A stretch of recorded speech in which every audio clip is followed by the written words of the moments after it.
और वहीं से अब तक हम कंटिन्यूसली चल रहे हैं, कुछ मैंने आगे नहीं किया क्योंकि जो बेसिक्स है ना हमारी, मैंने दरअसल लाइंस आपको इसलिए ड्रॉ करवाई थी ताकि कुछ बेसिक्स पे जो काम मुझे करना है वो मैं आपको समझाता चला जाऊँ।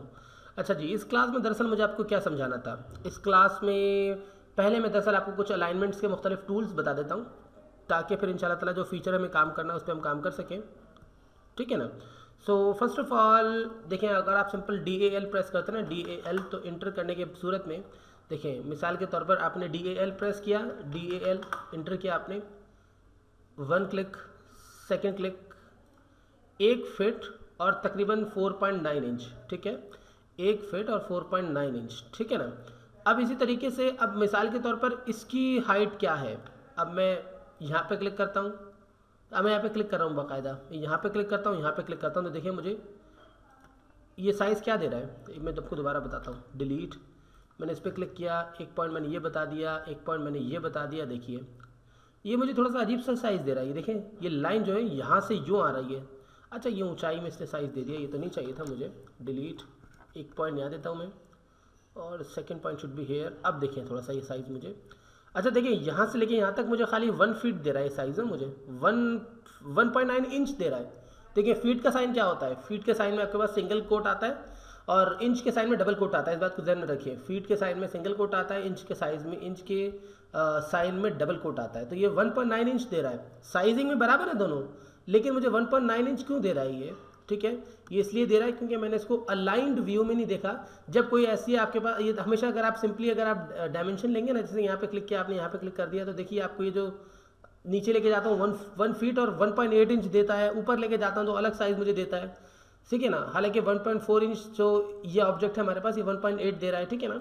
सो प्रॉब्लम क्या है यहाँ पे, एक्चुअली इस लाइन की जो मुझे साइजिंग है वो लेनी है मुझे, चूँकि लाइन थोड़ी सी आड़ी है, यानी थोड़ी सी अलाइन हुई हुई है ये लाइन, तो मुझे अलाइंड पे क्लिक करना होगा। डिम अलाइंड, अलाइन पे मैंने क्लिक किया, 1 क्लिक, 2 क्लिक, अब ये देखिए, ठीक है ना। अभी आप देख रहे हैं थोड़ा सा ये जो आपके पास साइन आ रहे हैं, अभी देखिए थोड़े से क्रॉस में आ रहे हैं, यानी जो शेप आपके ऑब्जेक्ट की है उसी शेप में आ रहे हैं। अब मिसाल के तौर पर मैं L प्रेस करता हूँ और एंटर कर दिया मैंने। L पे क्लिक करने के बाद एक पॉइंट मैंने ये बताया, एक पॉइंट मैंने ये बताया, ठीक है।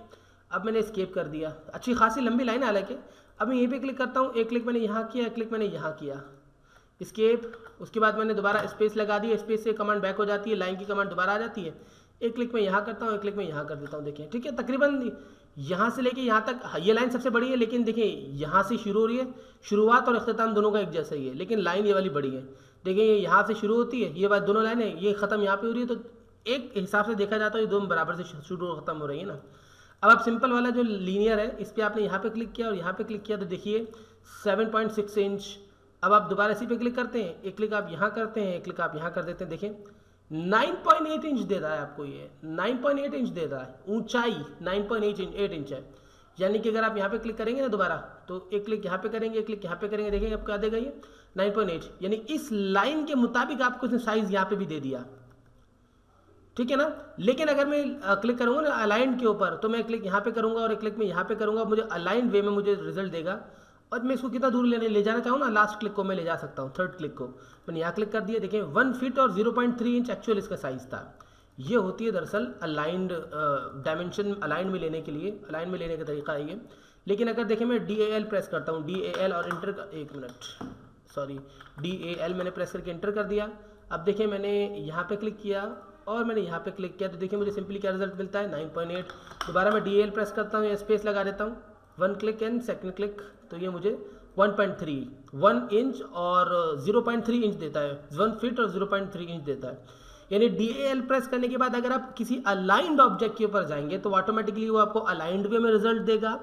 और अगर आप ये दरअसल अलाइंड वे में रिजल्ट देता है, यानी DAL का मतलब ये है डिम अलाइंड, क्योंकि अच्छा डिम अलाइंड हम यानी कि एक्चुअली जब DAL लिखते हैं तो यही वाली कमांड एक्टिव होती है, ये अलाइंड वाली, क्योंकि लेकिन इसके बावजूद ये हमें दोनों वेज में रिजल्ट देती है, यानी कि सिंपल लीनियर डायमेंशन में भी रिजल्ट देती है, अलाइंड डायमेंशन में भी रिजल्ट देती है। उसकी वजह ये है, अगर आप डिम अलाइंड पे क्लिक करते हैं यानी अलाइंड डायमेंशन पे क्लिक करते हैं, तो आप यहाँ पे और यहाँ पे अगर आप क्लिक करेंगे तो देखिए आपको डिम अलाइंड जो है हर वे में रिजल्ट देगा, लेकिन जो लीनियर है खाली इसी वे में आपको रिजल्ट देगा, या तो एक्स हो या फिर वाई हो कंडीशन।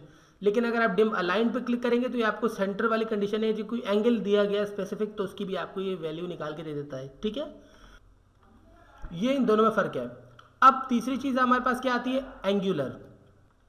ये एंगुलर क्या करता है, एंगुलर मिसाल के तौर पर ये आपको एंगल बना के देता है, एंगल आपको बताता है। जैसे कि मिसाल के तौर पर मैं आपको बताता हूँ, मैंने इसे किया डिलीट, 1 मिनट स्केप, इस लाइन को मैंने कर दिया डिलीट, इसको मैंने कर दिया डिलीट।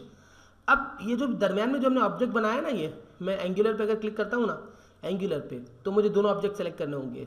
पहले मैंने ये वाला सेलेक्ट किया, अब ये मुझसे कहता है कि सेलेक्ट सेकंड लाइन, मैंने सेकंड लाइन सेलेक्ट की। देखिए उसके बाद देखिए मुझसे कह रहा है थर्ड क्लिक कहीं भी कर दें, उल्टा लेके जाऊँगा तो नेगेटिवली, ठीक है, और यहाँ इस वे में लेके जाऊँगा, देखें पॉजिटिवली।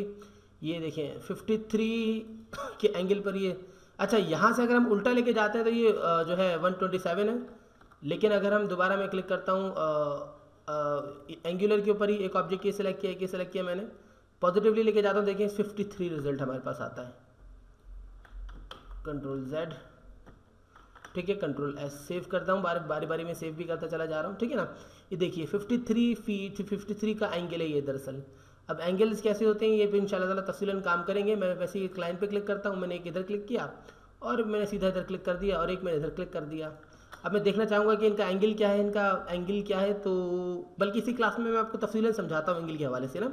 हर ऑब्जेक्ट का एक एंगल होता है जो बिल्कुल स्ट्रेट होता है ना, एक्स और वाई इस शेप में जो होते हैं, बिल्कुल प्लस माइनस प्लस वाली शेप में जो होते हैं, ये जो एंगल कहलाते हैं स्ट्रेट वे में, ये 90 का एंगल होता है, ठीक है ना। एंगल दरअसल दो ऑब्जेक्ट के दरमियान जो फासला होता है ना, जो जिस एंगल पे टर्न हो रहा होता है उसे एंगल कहते हैं। जैसे कि इन दोनों लाइंस के दरमियान का एंगल क्या है, कितने, एक तरफ से तो दोनों मिल रही हैं ना, एक तरफ से तो मिलना होता है, एंगल में यही होता है एक तरफ से मिलना होता है, लेकिन जो मुड़ रही हैं वो कितने, उनका एंगल क्या है, तो इसको डी के हिसाब से नापा जाता है। आपने लिखा, आपने दोबारा क्लिक किया एंगल के ऊपर और आपने एक यहाँ पे क्लिक कर दिया, एक यहाँ पे क्लिक कर दिया, ये देखिए आपको बता रहा है 31 का एंगल है। और अगर आप उल्टा देखते हैं तो 149, और इस तरफ से 149 है, इस तरफ से 149 है, जबकि यहाँ से जो है ये 31 है, 31 का एंगल है, ठीक है ना। बहुत सिंपल से लॉजिक होती है एंगल्स लेने की, ठीक है ना। जैसे ये भी दो लाइंस मिली हुई हैं, मैं एंगल पे क्लिक करता हूँ और देखें यहाँ पे मैंने क्लिक किया, यहाँ पे मैंने क्लिक किया। अब नीचे से अगर मैं लेता हूँ तो 138, ऊपर से देखें ये यहाँ से इस तरफ से 42, इस तरफ से ये जो लाइन है इसका जो एंगल है ये बना हुआ है 42, और ये है ये भी 42, दोनों तरफ से 42 है, ये 138 है और ये 138, ठीक है, ये एंगल है। एंगल के लिए किसी दूसरी लाइन का सपोर्ट में होना ज़रूरी नहीं है, अगर नहीं भी होती है ना ऑटोमेटिकली, वो आपको खाली बेस बनाने के लिए चाहिए होती है। यानी ऑटोमेटिकली पहली लाइन जो है, जैसे ये वाली लाइन है, मैं इसका एंगल चेंज करता हूँ, देखें ये मैंने इसे पकड़ा और मैं इसे 0 के एंगल पे ले जाता हूँ, बिल्कुल स्ट्रेट जो है वो 0 का एंगल कहलाता है। ये मैंने क्लिक किया, देखिए अब एंगल चेंज हो गया, 157 हो गया। मैं इस पर क्लिक करता हूँ, देखिए इस पर मैंने क्लिक किया, इसको मैं उठा के बिल्कुल यूँ ले जाता हूँ, बिल्कुल नीचे ले आता हूँ, चले इस तरीके से बिल्कुल स्ट्रेट अवे, ये 90 का एंगल हो गया, बिल्कुल सीध में रखा तो 90 का एंगल हो गया, ठीक है। मुख्तलिफ एंगल्स होते हैं आपके पास, अगर मैं इसे उठा के बिल्कुल ऊपर ले जाऊँगा, नेगेटिव कर दूँगा यानी यूँ, तो देखें क्या हो जाएगा, ये हमारा एंगल बिल्कुल चेंज हो जाएगा, 90 ऊपर की तरफ से 90 हो गया, ठीक है। इसी तरीके से अगर आप इसे पिक करते हैं और आप इसे यूँ लेके इस तरफ लेके जाते हैं तो देखिए ये 140 137 हो जाएगा। इस तरीके से आप एंगल्स नाप सकते हैं कि अब एंगल क्या है या तब एंगल क्या है, ठीक है ना। सो आई विश कि आपको ये एंगल्स के हवाले से बेसिकली पता होना भी चाहिए, ये बिल्कुल बेसिक चीज़ है, वैसे समझाना